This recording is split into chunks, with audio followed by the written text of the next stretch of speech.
that's why I call myself a poetry advocate, is because I like finding poets and showing them the way that they can discover their own poetry journey.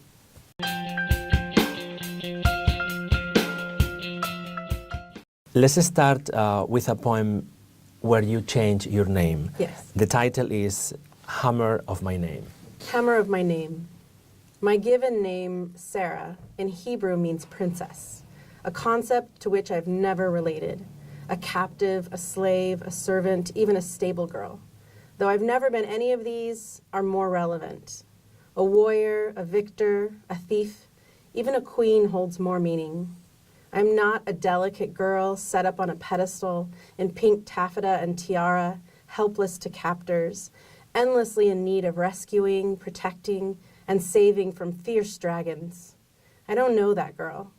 So I choose my own name, Sarah Thursday. Beyond the obvious, it's the feel in the mouth. Say it. You can feel the soft grit on your tongue. Feel the breath form around the back of your teeth. No frills, no helpless girl in pink tiaras. Thursday is the day of Thor, the god of thunder. Voice booms across the sky, across black clouds. Together I am Princess Thor, the girl who saves herself. Let her words of poetry be tiny spears. Let her voice be a weapon, sounding heavy across black skies. Was poetry the reason, or one of the reasons you changed your name? Yeah, I mean, I specifically changed my name for the sake of poetry. Because I am an elementary school teacher, I try to keep those worlds separate.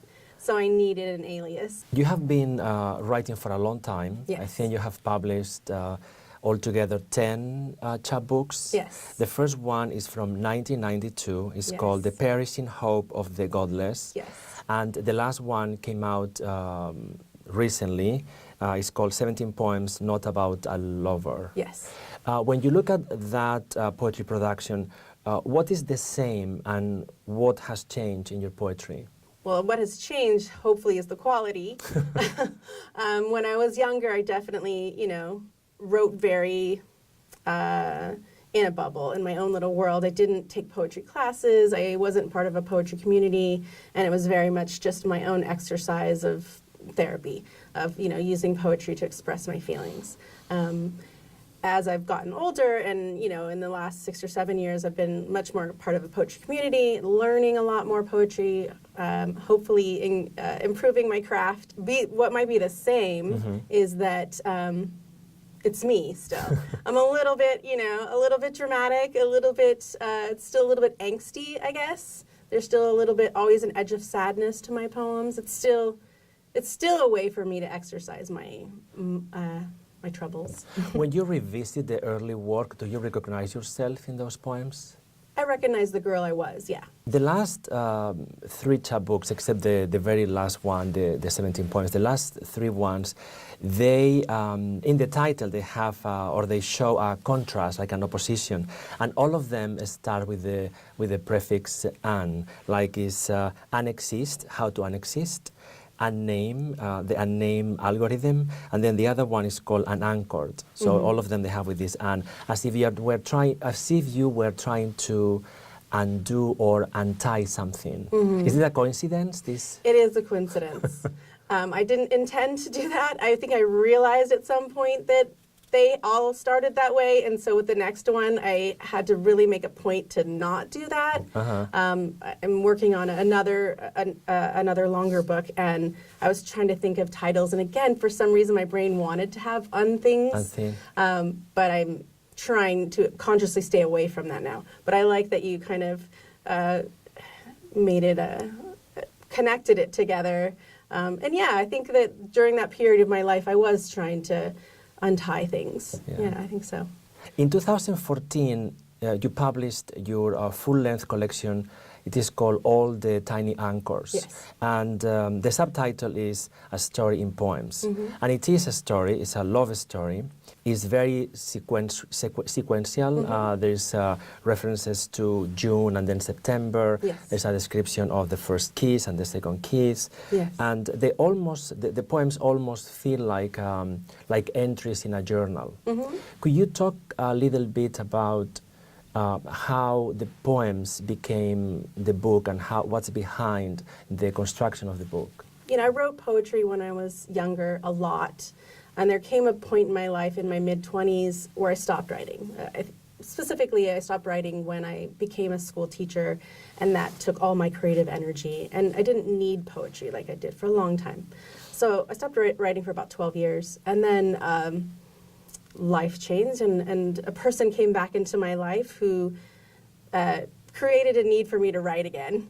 And then it ended up being a heartbreak. And I needed to write a lot. And I started writing and writing and writing and writing. And to the point where I was like, I could tell this whole story of, you know, this heartbreak, I could tell a whole story in a book. And I said it kind of jokingly. And then, you know, the more I thought about it, the more I thought, this is what I need to do. This is what something I need to do to get through this. And then I went back and sort of lined the poems up to tell the story and started filling in the gaps. Okay. So some of them were written just completely separately, and then, like I said, I went back and told more of the story to make it flow. The love story is very intimate, has a lot of details. There are references to Palm Springs, to Westwood, references to a stupid T-shirt, a lost CD. Were you hesitant about being exposed? Me, no. The person who this is about doesn't prefer that sort of thing. And I think maybe in being very intimate and being brave about being that detailed is almost an act of rebellion against him, because he's much more of a private person and didn't want those things to be exposed. So I think a little bit of the revenge in it, I guess, is, hey, you know, this is my story, and I'm going to be as intimate and vulnerable as I choose. Yeah, yeah. So there was a little bit of a intention in that, but I'm comfortable with that. Okay, I have no problem with that. I think All the Tiny Anchors is a very literary love story, because the speaker is always trying to read the relationship, the gestures, the events that happen. There is always that, the speaker always says, oh, I think this means that, but we don't know what the other person thinks. Yeah. And so it becomes almost like, the book becomes a decoding exercise that the speaker is doing, but also the reader is doing at the same time. Do you see that in your book? I don't know, I've thought about it in that way, but since it is, you know, it's a true story, it is, you know, it can only be told from my perspective. I can't tell it from his perspective. I didn't intend to do that. It, you know, it was a very personal exercise of healing. So, yeah, I think if it's an intention of healing, that's part of it, is analyzing things, is trying to figure out what happened. How did I put myself in that position? How did I get through that? I don't think it serves me at all to really know what he's thinking, because he's gone. He's moved on, you know, so I have to think of, you know, how do I get through this and how do I move forward onto the next story. Let's listen to one of the poems. It's called Sunken. Okay. You were always in need of sleep, always closing your eyes, lying against me. I built myself around you, a place of safe rest. Let those deep gut-long sighs out into our warm space. Rub your dark-circled eyes when I bathed you in my wide comfort. I pressed for your surrender, my hands under your jaw. I know your eyelids better than your eyes. You said it was me, not it. You said it serious so I'd believe you. But sleep is not surrender, and job tired was your cover. Your heart tired sunk me, under, down, below. There isn't a bed long enough. I'd never be enough rest. At the end of the book, All the Tiny Anchors, there is a rediscovery of the speaker, and I think the book ends with another love story, which is the love story of the speaker with herself. Is that really like the real love story of the book? Absolutely, I think so. Yeah, I think that's why I didn't want it to be the subtitle to be like a heartbreak story or something like that, because really, the theme is, love, discovering love for this person, but then also, rediscovering love for yourself, love for the self by the end. So it continues to be a love story, even if one element of it is been removed. Could you read this poem? It's called Flourish, and it's at the end of the book. Yes. You picked good ones. Some of my favorites to read. The possibility of birth since our death has passed, yet in 9 months a new life is here now, where you abandoned us. This Thursday girl, my child, my only daughter, has become the woman you'll never know, like you once knew the most unlit folds of me. I birthed her from my own black ashes and none of the fragile skin of you. She lives in my night side, grows in those thick shards, those tire-weight pocks. She flourishes in the white vacuum space you sucked out from me, like a plane window under pressure cracked, spidering, instantly gone. She loves the deafened stillness and grows in my gnawing hunger, grows out through my fingernails and the follicles of my new hair, the softness of which you will never know, like you once knew the lather and rinse of it. You describe yourself as a poetry advocate, and we could say that you have created and you have nourished a very active poetry community, not only in Long Beach, I think, but I think you started in Long Beach, but I think now the community has grown. And one of the main events in your advocacy is that in 2014 you founded Sadie Girl Press. Could you talk about the beginnings of the press and how it has evolved through the years? Sure. I think it kind of began before it was named, in that, when I was much younger, and the first chapbook that I made in 1992 was, something that I made for myself. So it was definitely the DIY chapbook. Like in 92, I definitely did the literal cut and paste with scissors and tape, made my chapbooks that way.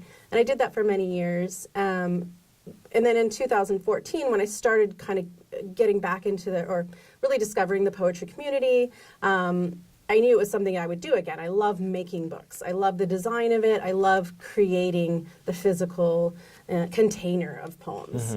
And it was definitely something I was intending to continue to do. And then someone who I was working with quite a bit at the time, Nancy Lene Wu, her and I were doing this big event together, and I had new chapbooks of my own, and she had never made a chapbook, and so I kind of was encouraging her. It's not a big deal. Let's just make a chapbook so you can have something to sell at this event. And she's like, I don't know. She's very wanted it to be just right. And I said, I can help you make it. Don't worry about it.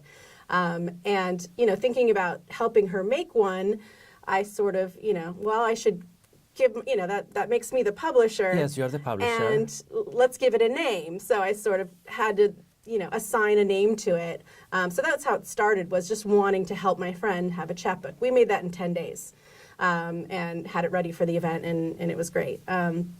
From there, I think it has evolved into, I think I just got addicted to the idea of all these people that I really loved their work, and they didn't have something tangible to hold on to. So I, would help. I think the next person that I helped was Raquel Reyes Lopez. I know you brought a copy of that. So I wanted her to have a book, and because I loved her work, and I knew she needed to shine. So I think I just kind of spiraled into that, and then it also turned into the anthologies. Specifically working with Nancy, we worked on some anthologies together, and then I started making anthologies as well. So it just, kind of snowballed into lots and lots of books. And do you design your own the books for the? I do all the layout and design. Wow. Pretty much. Some of the cover art was done by other people. I mean, I don't do the artwork, but a couple of the cover layouts were done by someone else, but most of them I did yeah, everything. Where did you learn? Self-taught. Really? All self-taught. Just like I said, it was a passion of mine just as much as writing the poetry. Even back in 1992, I had so much fun. The art of putting it together, the physical art of how it looks on the page. I'm sure everything about my first chapbook was very illegal because I was literally cutting out like lyrics from cassette tapes when they'd give the lyrics inside. Yeah. I photocopied them and cut them and pasted as a background. Stole album cover images and decorated all the interior of the book. So a in little that bit way. of copyright. Probably, but they were just, for a good cause. I was a kid.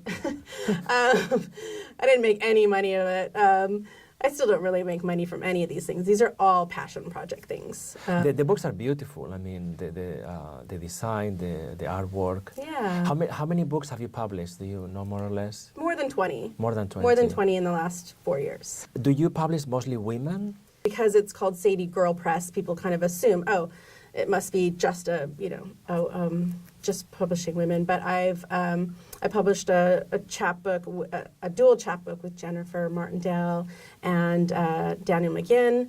I published a friend of mine, Jomar Issip. We did a full-length book for him. I did one for Larry Duncan. I have a lot of female poet friends. Yeah, so that. So it just naturally, who is around me? Who am I gonna, who is it that I have access to and want to, who do I care about? Because I'm not in this to find people to publish.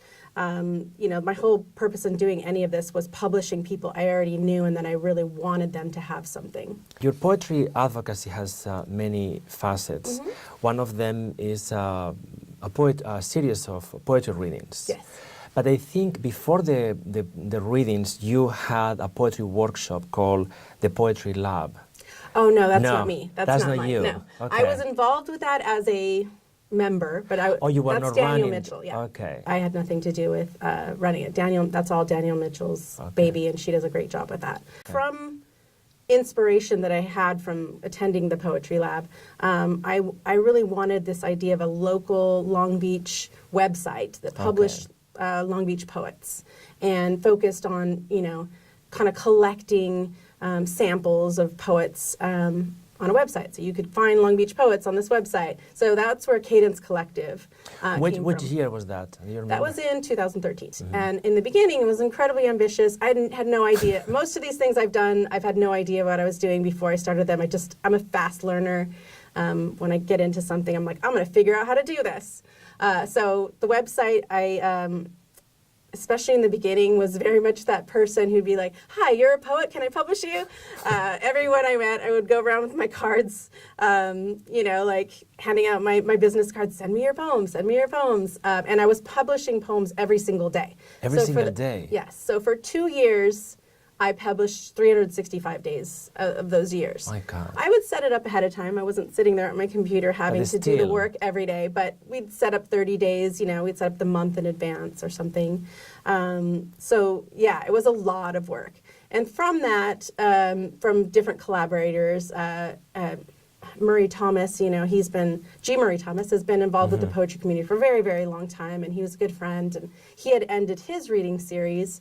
So, we kind of, got together and talked about doing co-hosting together. And I like this idea of someone who was, a veteran and had, had the respect and the reputation in the community, being part of it. And then me, who was very much a newcomer and didn't really know a lot of people, but having the energy and passion kind of thing, us working together. And that's where the reading series, Second Monday's Poetry Party, came from. And in the beginning, it was he would bring somebody in from the outside, and I would always focus on a local poet. And what was it? Was it in a coffee house or did you? Originally, it started at Gatsby Books. That's right, Gatsby Books first. Yes, and then we moved over to Fox Coffee House, where we stayed the last few years. Yeah, Murray unfortunately relocated back to New York. Yeah. I decided that was a good time to end that particular series. He was leaving. That was our reading together. It was always both of ours. It was never just mine. I do other events, one-ups or little series. I've been doing those.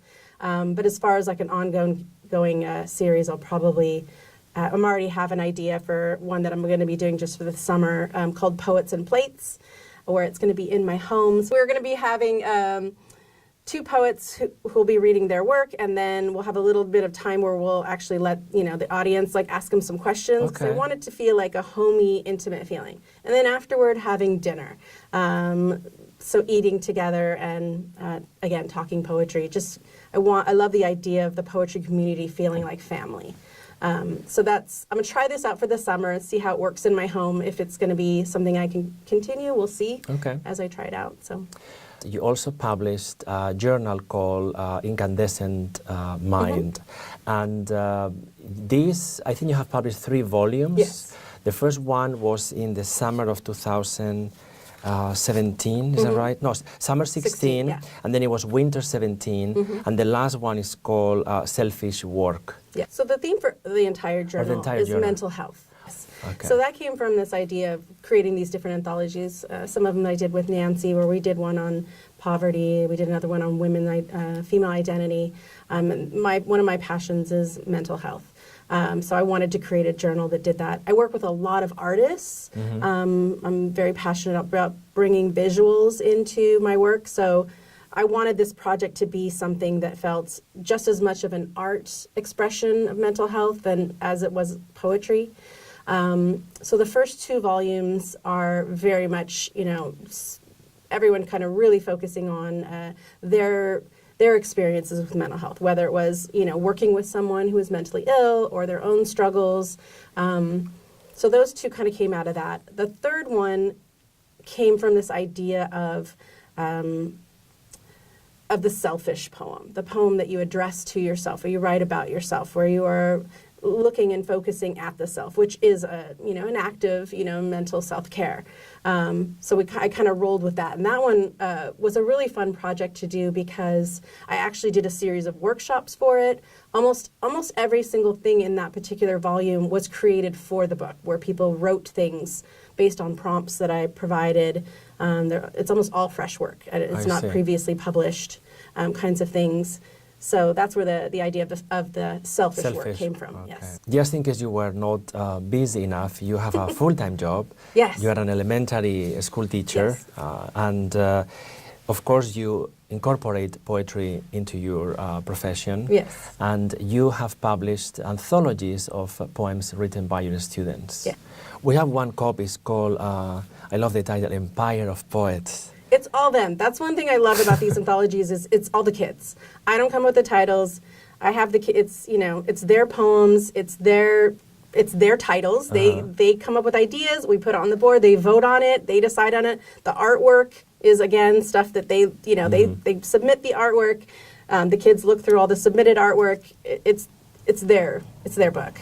When you look at the poetry in Los Angeles and the Los Angeles area, what do you see in these poetry communities, and what would you like to see in these communities? Well, I think that's something that's special about the poetry community is its inclusiveness and how a lot of us understand each other. Unlike I have a teaching community, and we relate on the teaching level, but I think poets are just sort of a different personality. They're different people, and I love that, I can go to a poetry reading in, Westwood or, in somewhere far away, and I see people that are like-minded, and they tend to be open-minded, they tend to be sensitive, they tend to be caring people. They don't tend to be very materialistic or superficial. They tend to be very deep, thoughtful people, and I think that's something that I love about the poetry community, no matter where I go. And what would you like to see or see more? I'd like to see more people knowing what they can do on their own. More people, not kind of waiting for someone else telling them that they could do it. Because I think a lot of people are afraid that they need someone else's approval. They need, a publisher to approve of their book, or, some other higher up person that they might think of to validate that their work is worthy of being printed, or whatever it is, or they're I think that people just need to kind of take it on and just do it. And that's the poetry community to me. Let's close with one last poem. It's from the journal Incandescent Mind. Okay. I think this is from the first or the second volume. So, and this is the journal that is dedicated as the general theme is mental health. Yes, yes. So this is one I wrote specifically for this project. You know, I know for me, I've struggled with depression. I've also struggled with anxiety. So, yeah, this was one that I needed to exercise. And also, the artwork for this is incredible. All the art in here, I think, tells just as much of a story as the poems do. Suffocation is anxiety's friend. She says I have paper bags in my throat. She says I am coughing up light. She says my mother is recycled pulp.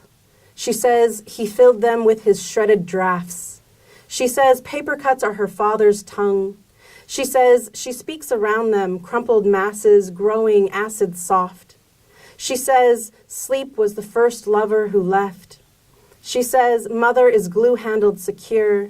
She says she'll swallow stones to make them pass. She says bags will either suffocate or fuel brighter flames. She says salt pulp are her father's hands resting on her shoulders. She says she'll wrap her mouth in brown silence. She says coughing aches her ribcage. She says I an emptying light. Thank you, Sarah. Thursday. Thank you.